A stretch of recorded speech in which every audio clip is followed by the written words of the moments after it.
हरे कृष्णा भक्तों, भगवान दूसरे अध्याय के 68वें श्लोक में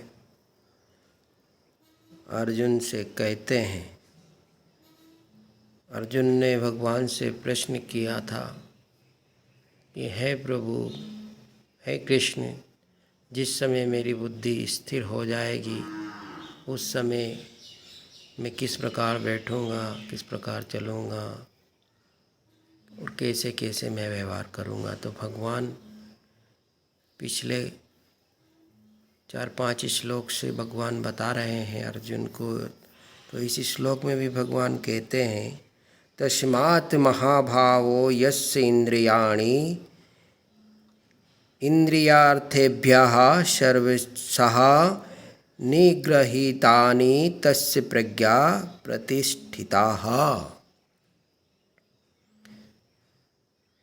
कहने का तात्पर्य है, इंद्रियों को वश में करने का जो विषय चला रहा है उसका उपसंहार करते हुए जिसके मन और इंद्रियों में संसार का आकर्षण नहीं रहा उसकी बुद्धि प्रतिष्ठित है, यानी स्थिर है। तात्पर्य है कि संसार के साथ व्यवहार करते हुए अथवा एकांत में चिंतन करते हुए किसी भी अवस्था में उसकी इंद्रियां भोगों के विषयों में प्रवृत्त नहीं होती।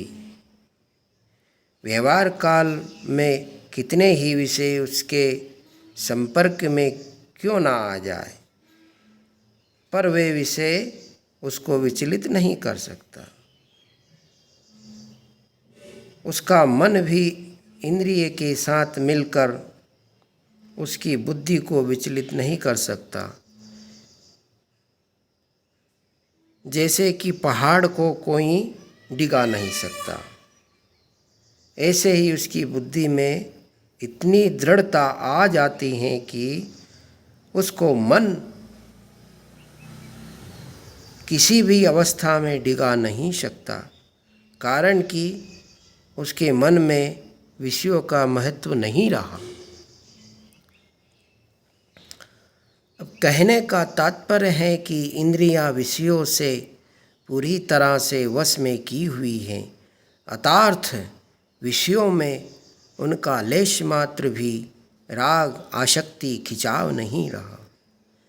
जैसे कि सपेरा सर्प के दांत को निकाल देता है तो फिर उसमें जहर नहीं रहता, वह किसी को अगर काट भी लेता है तो उसका कोई असर नहीं होता।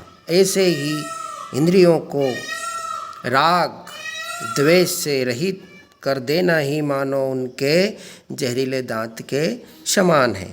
फिर उन इंद्रियों में यह ताकत नहीं रहती कि वे साधक को पतन के मार्ग पर ले जाए।